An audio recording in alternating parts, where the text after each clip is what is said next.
公共楼道放鞋柜的邻居你遇到过吗？我隔壁新搬来了一户邻居，是一对50多岁两口子。刚开始见面，我们都会正常礼貌性问候。那天我下班回来，突然看到他们贴着楼道墙面做了一排鞋柜，大概有1米长，我也没多想，毕竟也没有太影响自己。结果接下去几天，楼道也成了他们家的储藏间，买菜的推车，日常生活杂物全部陆续摆在那，大家可以理解吗？大夏天的一出门，扑面而来的脚臭味、鞋臭味，映入眼帘的是一堆破烂杂物，这多难受。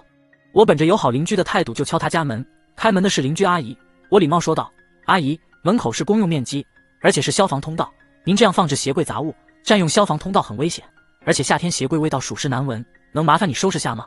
阿姨听到后脸上有点挂不住，敷衍说道：知道了，小范，我这不是没地方。我尽快收拾下。又过了几天，我上下班依然看到鞋柜杂物没有任何收拾，反而越来越多，心里顿时有点生气，忍无可忍的我又过去敲门：阿姨，你这东西没有任何收拾啊，反而越来越多了呀。一听到后直接不耐烦地说：怎么就你是多，妨碍你走路了吗？我又没放你家门口。我说：阿姨，这个公用面积是大家的，不是你家的，你们放了这么多柜子纸箱杂物，都是易燃物品，一着火了，可能谁都跑不了啊。一听我这么说，马上瞪大双眼吼道：你这什么乌鸦嘴，诅咒我们是吧？再说着火了逃不走也不关你的事，还气味不好，真是狗鼻子，就你闻得到。说完砰的一声关上了门，留下我一脸懵，看来说理是没办法说理了。无奈的我打电话给了物业，说明了情况，物业劝说不管用，而且态度顽固恶劣，物业表示无奈，让我打给消防，然后我又打12345，说他堆积杂物，阻挡消防通道。后来消防上门敲门，他们不开门，拒不配合，就把他的杂物给清理了。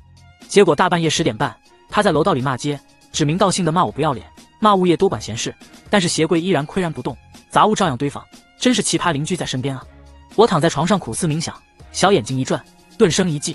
第二天，我找木匠制作了个置物架放在鞋柜旁边，然后我买了很多廉价过期的鱼罐头、腌泡菜、海鲜干货，把包装打开，就那么赤裸裸的敞开着放在置物架内，味道混合着脚臭味，差点没把我熏死。每次出门我都要戴着口罩。第二天邻居夫妇来敲门，阴阳怪气地说道：小范，你把这些东西放在这不合适吧，臭死了。我说道：阿姨，你放杂物难道合适吗？难道不臭吗？阿姨说我放的这些东西我都有用啊。我回答我这些东西我也有用，而且我也没放在你家门口。阿姨被我淡定的态度激怒了，说我要举报你，然后就气哄哄的走了。半小时后，我接到物业电话，物业说邻居投诉我在过道摆放气味很大的食品，让我去处理掉。我说到他不处理鞋柜杂物，我就不可能处理。双方僵持不下，物业也没有办法。然后我又在置物架上放了垃圾桶，里面装着各种海鲜鱼肉的厨余垃圾，把门一关，我啥味道闻不到，但是他的鞋柜里的鞋子可受不了这样持续的熏陶。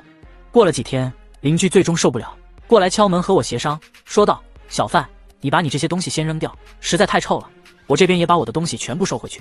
我见状说道：你先把东西收拾干净了，我自然会收拾。